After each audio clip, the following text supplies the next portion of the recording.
Yes, friends. On a Monday morning, it is OGP, One Giant Podcast, coming to you live on YouTube and also in your ears later if you're not listening to it currently. I'm Adam Armbrecht, and as always, I'm joined by the healthy, the wealthy, and the wise, Mr. Andrew Makowitz. How are we, sir? I'm good, Adam. Exciting update for me is talking to some buddies, may be headed to Tampa for the Giants Monday Night Football game against the Buccaneers. So circling the wagons on that one, that would be electric. Fantastic. And actually, we're going to talk about the schedule a little bit later in this episode. We're going to talk about potential NFL cuts around the league and what that may mean for the Giants, as well as some of the outlooks for the season, things that we've talked about in terms of where the Giants should be looked at as far as a threat in the NFL, threat for the division, threat for the playoffs, threat for a Super Bowl. Come on, stop it. Get off. We're all friends here. That's exciting, though. What date does that fall on for the Tampa game? If I'm not mistaken, I want to make sure. I think it's the 20. Right. It's the 22nd of November, a Monday night. That's good. Okay, so if you're going, because my first thing was going to be, if you're going out to Tampa, you better be planning this for as far into the season as possible, because even early September would be a bit of a problem sitting out in a baking stadium in the Tampa sun. It's actually the week of Thanksgiving, so we're talking up logistics of like flying in Sunday morning, watching all the football games on Sunday because the Giants don't play, so you could go to a bar and just watch every one of the games, and then Monday maybe play a little golf in the morning because there's nothing going on, and then gear up the tailgate, baby, and late November in Tampa when it's probably starting to get a little chilly here. The stars are aligning. It's all coming together from one Andrew Makowitz. So who knows? We may have a special from the road, edition of the podcast, getting a pulse of the Tampa Bay people. In the meantime, though, we come in. There's a few different things to talk about. As we know, it's the proverbial dog days of the NFL offseason. We're not quite into training camp. I will just throw out quickly the handful of key dates that they talk about when we're discussing the NFL. The upcoming month, we know 13th to the 24th of July. There's a couple of deadlines as far as qualifying offers around restricted free agents, etc. But they're going to be opening up the preseason training camp for rookies 7 days prior to the club's earliest permissible mandatory reporting date for veteran players. So that's anywhere from the 13th to the 24th. And then you get a couple of things like the deadline for any clubs that have designated a franchise player to sign them to an extension or a multi-year deal. That's the 15th. The 22nd is going to be the signing period ends for unrestricted free agents. We won't bother getting to the month of August because we're still going to have times, but those are just a couple of the dates that'll come up as we're about to head into July. But on the New York Football Giants front, so last week, it came out that the Pittsburgh Steelers cut DeCastro really in a cap-saving, money-saving move. They immediately signed another veteran to replace him, saved a little bit less than $9 million off the cap. Here's a player that had an ankle injury and tried to play through it, tried to work through it, had to miss some time. I was curious to see what your take would be on potentially, because if you go by a lot of the metrics, he'd be an upgrade over what the Giants currently have on their roster. I wanted to get your take on if you would want him on this team, and yet it also very quickly came out that he's going to need some time to make decisions about, one, how healthy he's going to be, and two, if he even wants to keep playing football. So, Andy, do you have any interest in an offensive lineman that may be retiring soon? So it's crazy. Like every time a free agent comes out, Twitter and other spaces basically come out and say, this guy needs to be on my team. Yes. And to be honest with you, I'm okay with not entertaining DeCastro as an option for the Giants. And the reason why I say that is, yes, injuries have kind of zapped him over the last couple of years of what was an all-pro type of guard for the Pittsburgh Steelers. But Adam, look at the last 3 years. His Pro Football Focus ratings have plummeted, and they just keep going in a similar direction. And he keeps getting older and older, right? Like he's not finding the fountain of youth. Now he needs another ankle surgery after trying to play last year on a bum ankle. He may need 6 months to recover from that ankle injury. He's not going to get any younger. And to be honest with you, if you actually look at his Pro Football Focus grade, it's the same as Zach Fulton last year. So like we already have that, and Zach Fulton's 2 years younger than him. So for me, it's probably going to be cost prohibitive to bring in someone like DeCastro. I don't think he's the missing piece for the Giants to get over the hump, and to pay a 31-year-old guard who's having ankle surgery, who's been continually on the decline, $8 million a year is not something that I'm interested in. No, listen, the ankle surgery, the injuries, that's what just immediately takes him off the table for me. I will say it's funny though. You mentioned Fulton, and he has been DeCastro, that is in decline in terms of those grades. But then when you look at like guys like Will Hernandez and you look at guys like Shane Lemieux, you go, yeah, well, decline's a relative term when we're talking about how if you never started at a really good spot, you can't really decline all that much, right? Like Zach Fulton is consistently like a 55 to 60 kind of Pro Football Focus grading. DeCastro 1 year was like a 91, then went to a 77, then a 65, and was like a 57 or 58 last year. So like, yes, the declining is all relative if you start at the pinnacle of being an all pro, right? That's why I always say, lay a reasonable base. So there's always room to grow. Maybe don't start at the top. Under promise, over deliver, right? Like if you don't expect much and then you're slightly above average, you're like, wow, great season, This is exactly what Shane Lemieux is doing from last year. That is very true. Now, in general terms, though, around the NFL, as these cuts come around, I was thinking about, well, look at the list of all these players that are possibly going to be cuts, whether for financial reasons or because drafts has gone a certain way for teams, and now all of a sudden the depth charts look different. But rather than try to go positionally or by player, I'll say, is there a group? Is there a positional group that you say? Because I feel like I know where you're going to go. And as I started to walk through this, I found it interesting, my reaction to some of the position groups where you'd say, is there a need to upgrade? And would you be excited to take a look at a flyer on one of these guys potentially getting cut around the NFL?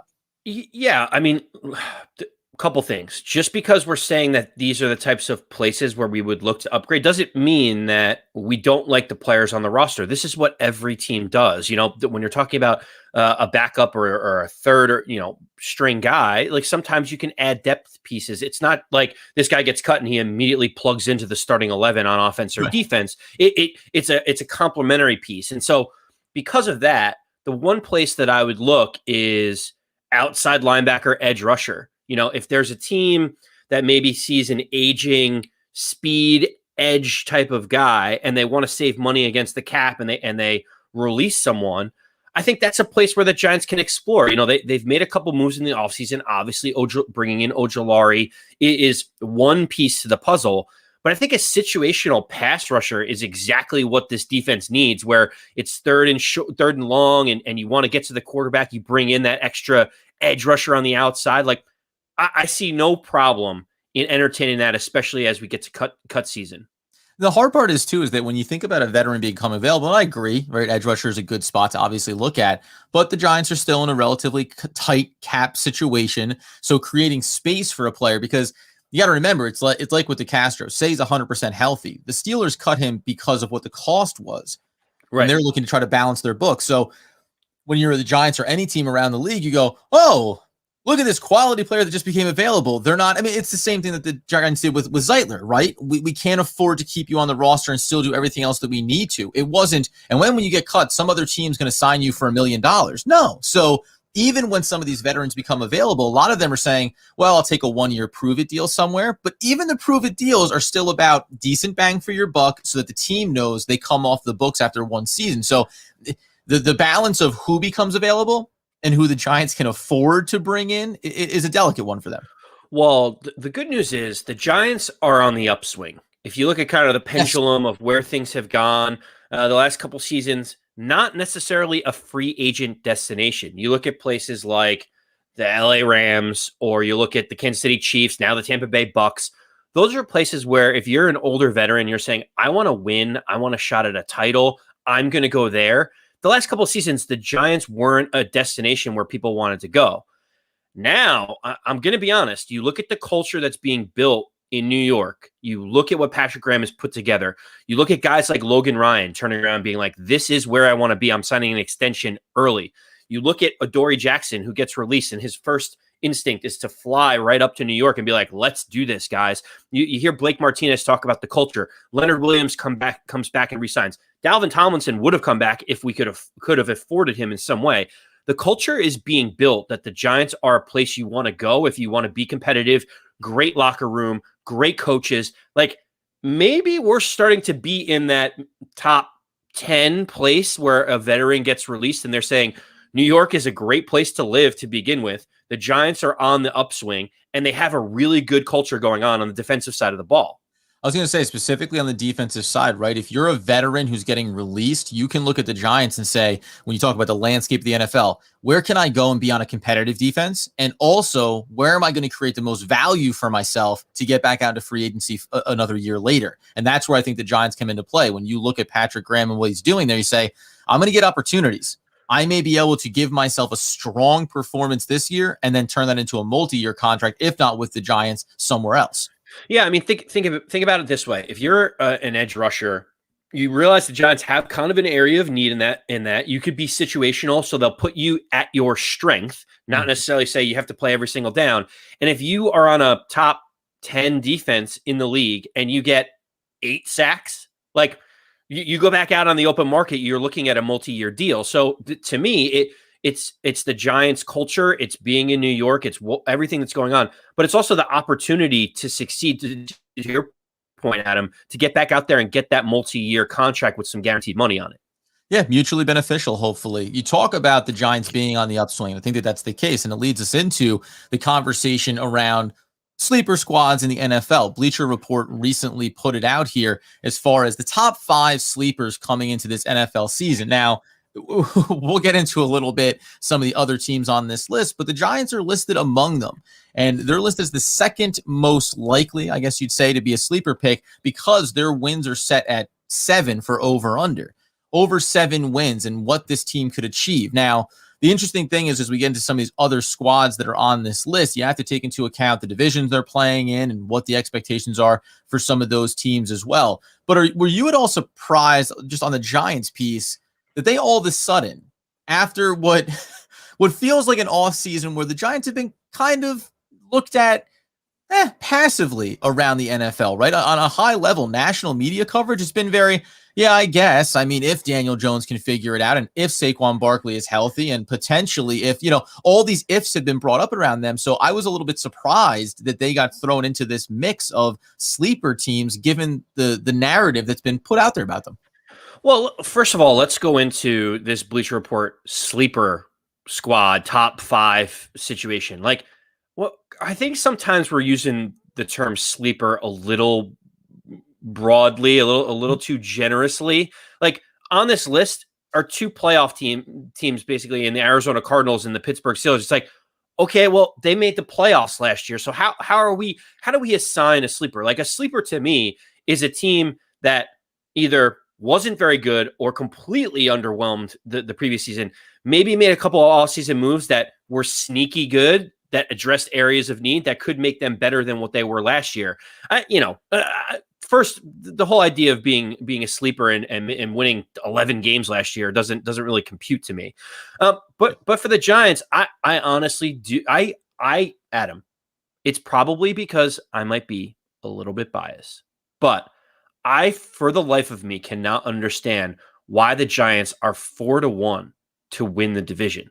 Like, when you look at what the Giants have done and what they're building and the free agents they brought in and the steals they got in the draft, and you look over at some of the other teams in our division and you think, like, is Philadelphia going to give us a run? No.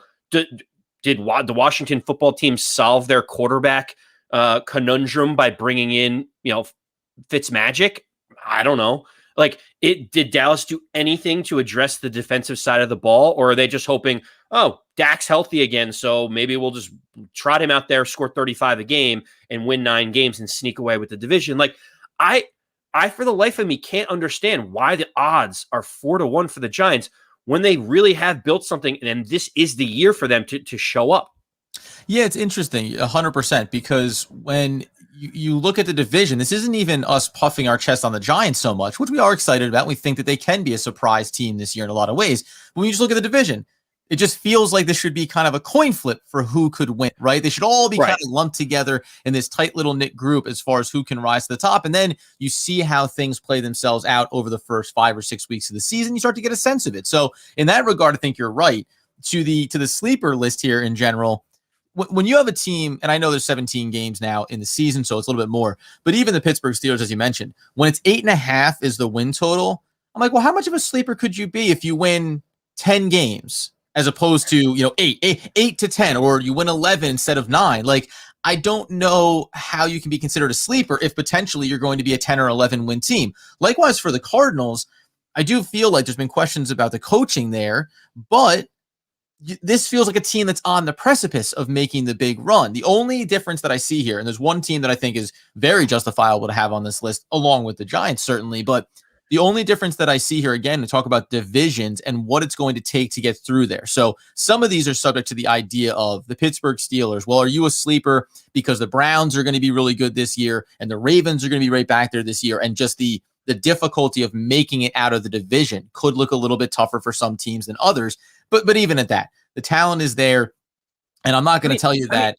Adam, the Steelers won 12 games last year. Yeah, it feels like a playoffs. You know, everyone calls it a mirage because you saw what happened when they got to the playoffs. But 12 wins, right? It has to be one or the other, because everyone says, well, you know, the proof is in the games you play. Okay, well, you won. You won a lot of games last year, regardless of if your quarterback is on the decline or what's going to happen. I was going to mention is I'm not saying that he's going to have Roethlisberger a Renaissance type year via Aaron Rodgers, right? And the speculation around him. But I do think that you're going to see him adjust his game. If you think Pittsburgh isn't going to adjust what they want to do to accommodate this aging veteran quarterback, like they'll find a way to make it work in a way that they did on the fly last year. So I still think they're going to be a quality team. Yeah, like they were like 10-0 and everyone's like, it's smoke and mirrors. It's like, yeah, okay, so what were they supposed to be, 8-2? Okay, like I don't understand.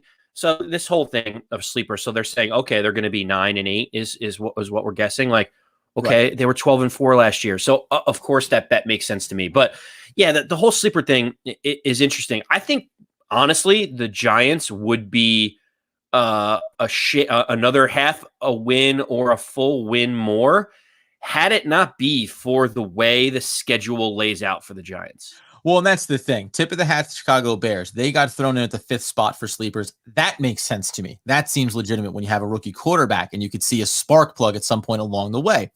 You mentioned, though, how the schedule breaks down for the New York Football Giants and what it could mean for them coming into this season. There was the article on Giants.com where it was, you know, all the usual suspects, Dan Solomon, John Schmelk, just talking about the toughest portions of the schedule for the Giants. Is it the first half of the year? Is it the second half of the year? Is there a 3-game slide where you see a lot of road games grouped together and it's going to be hard for the Giants? West Coast travel, that sort of thing. The first thing I'll do this, we're going to run through this somewhat quickly, but just off the top of your head, first half or second half, which do you think is more difficult? Because I have an answer that's kind of regardless of the schedule. So I look at it and I'm gonna talk out of both sides of my mouth here. Here we go. So when I look at the schedule breakdown, because there's 17 games, it's hard to actually, you know, you got to kind of split the baby in the middle game.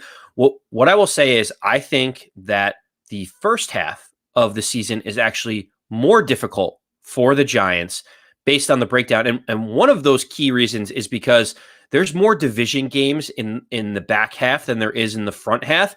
And those are teams that you're familiar with. You've played them a million times. You know them. Like, I feel comfortable in the division this year. We just talked about why. I don't think that, having Philadelphia twice on the back end is not a bad thing for the Giants. You should be able to win both of those games. I say that the back half is more challenging, Adam, but in reality, when you look at the first 4 games of the season, that's really where the Giants have to accumulate wins. So it's a little bit of an either or, where I think the next 4 or 5 games after the first quarter of the season is the most challenging part of the Giants schedule. When you talk about, the LA Rams, Kansas City Chiefs, even having to play the Raiders, who are an up and coming team, it's difficult, but second half gives us more familiarity with the teams that we're playing. You see Chicago on the back half there with potentially Justin Fields is in at that point. I don't know. What were your initial thoughts about the schedule? I always say, you go through this list here. They talk about there's when you have to go to Miami and then to the LA Chargers in the second half of the season. And obviously that just means travel down to Florida. And then, as we know, east to west or west to east. It's always difficult for teams to make that. So that is sandwiched in between a Philly home game and then a home game against Dallas. So that's a nice, difficult stretch there. And by the way, if you want to come out of the bye, we can throw Tampa on the road there as well, right? So there's this real down to Florida, back to New Jersey, down to Florida, back to New Jersey, out to the West Coast. It's going to be a bit of a trial there. But I think, to your point, so to me, I automatically say the first half is the tougher half of the schedule. And we'll say bye week, right? Leading up to that Raiders game, which will be home against the Raiders. The reason being is that the Giants, to me, feed into the sleeper mentality here. The Giants are going to get better as the year goes on. So when you talk about those division games in the second half of the season, I think it's a great opportunity to make up ground in the division. I think it's at that point that you'll see the Giants be that much more well-oiled on both sides of the ball. I think Daniel Jones is going to progress nicely. You think that Saquon Barkley will get healthier and more conditioned as the season goes on. And then you're talking about whether it's a rookie in Kadarius Toney, a newly signed Kyle Rudolph, a newly signed Kenny Golladay. Like, there's a lot of new pieces on the offense that may take a little bit of time to get acclimated as well. So I just look at it as the first half is tough and tougher for two reasons. One, because you got a lot of new players and you're trying to get yourself into a rhythm. And then you throw in, like you said, listen, Denver Broncos aren't a slouch. Then you get an early divisional game. Atlanta's high-powered. So is New Orleans. Then you go to Dallas, right? When you have 3 out of your first 5 games that are going to be on the road, that automatically makes it a tough stretch of the schedule. When you throw in the Rams, even the Panthers, like Kansas City Chiefs and the Raiders, all of those games are going to be difficult matchups for the Giants, combined with trying to figure a couple of little details out. And I really look specifically on the offensive side of the ball from, quote, figuring things out. The second half of the year is where I look at the defense, who may have to decide, how are we replacing the production and the consistency of Dalvin Tomlinson in the middle of our defensive front, right? We're going to be more pressure and coverage orientated this year, maybe than we were last year. But by the second half, I expect to see that thing really clicking, and Patrick Graham to be further understanding, how do I use all my weapons? How do I get my rookies up to speed, right? So that's the exciting piece for me, and why I think it's survive the first half so you can thrive in the second half. Yeah, you bring up a good point about meshing and melding. The Giants did make a lot of changes in this offseason, even though some people are mixed on the results. But to your point, bringing in Golladay and Rudolph, Saquon Barkley, we don't know how he's going to be early on, so that makes the early part of the season a little bit more challenging there. You know what? I wanted to ask you about something, Adam. So in my mind, that Denver Bronco game, like, I expect the Giants to come out and win that game at home, because I have this idea in my mind of how well this team can perform. And I've almost kind of banked it as a win. Like, it has to be a win for the Giants season to be successful.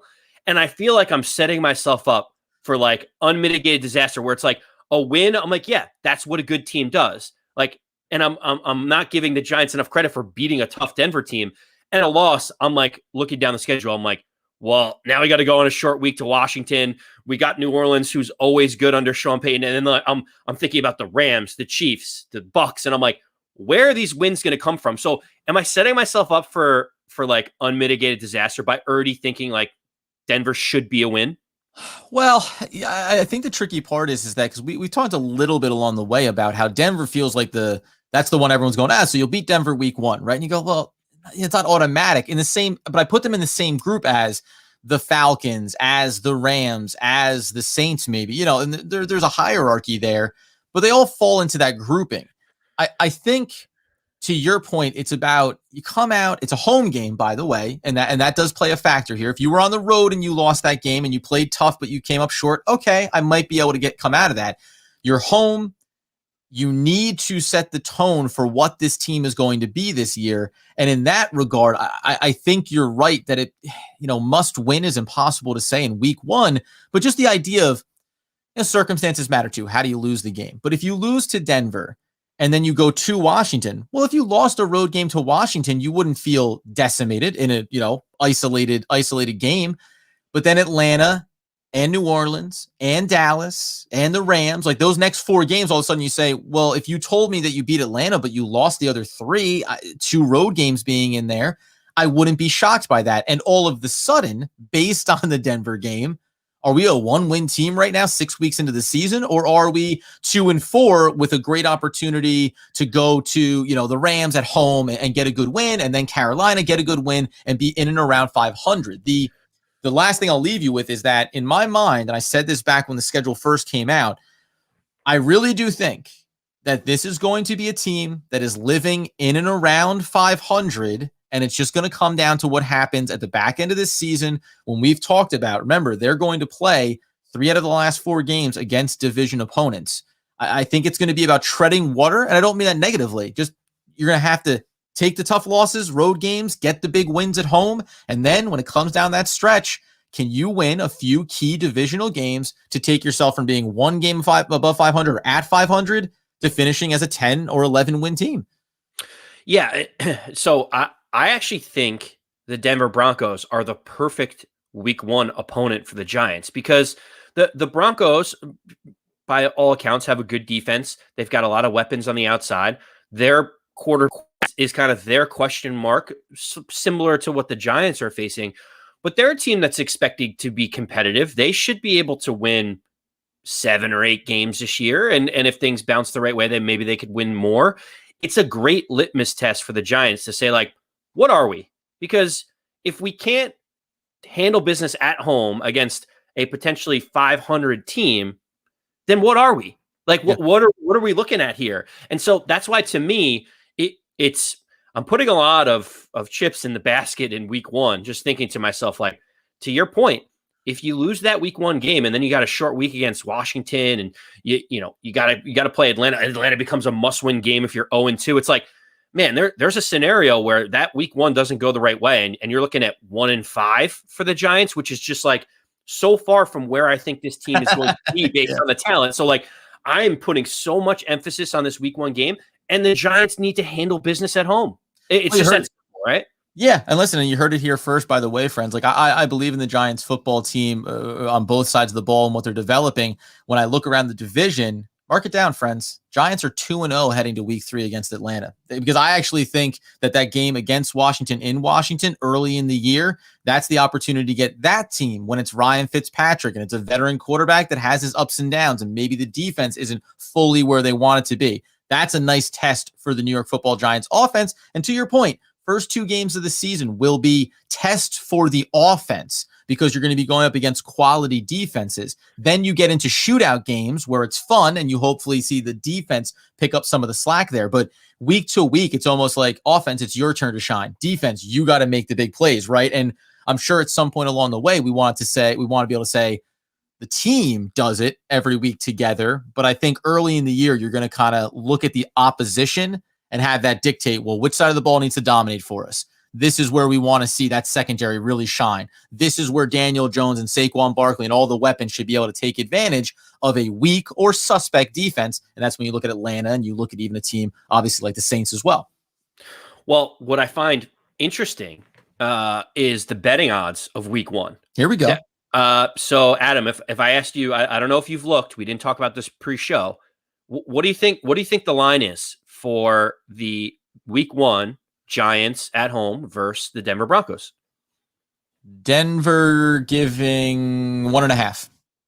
So Denver is favored by 1. So what to me that is the problem for me, is like perception versus the only thing stopping is the betting lines.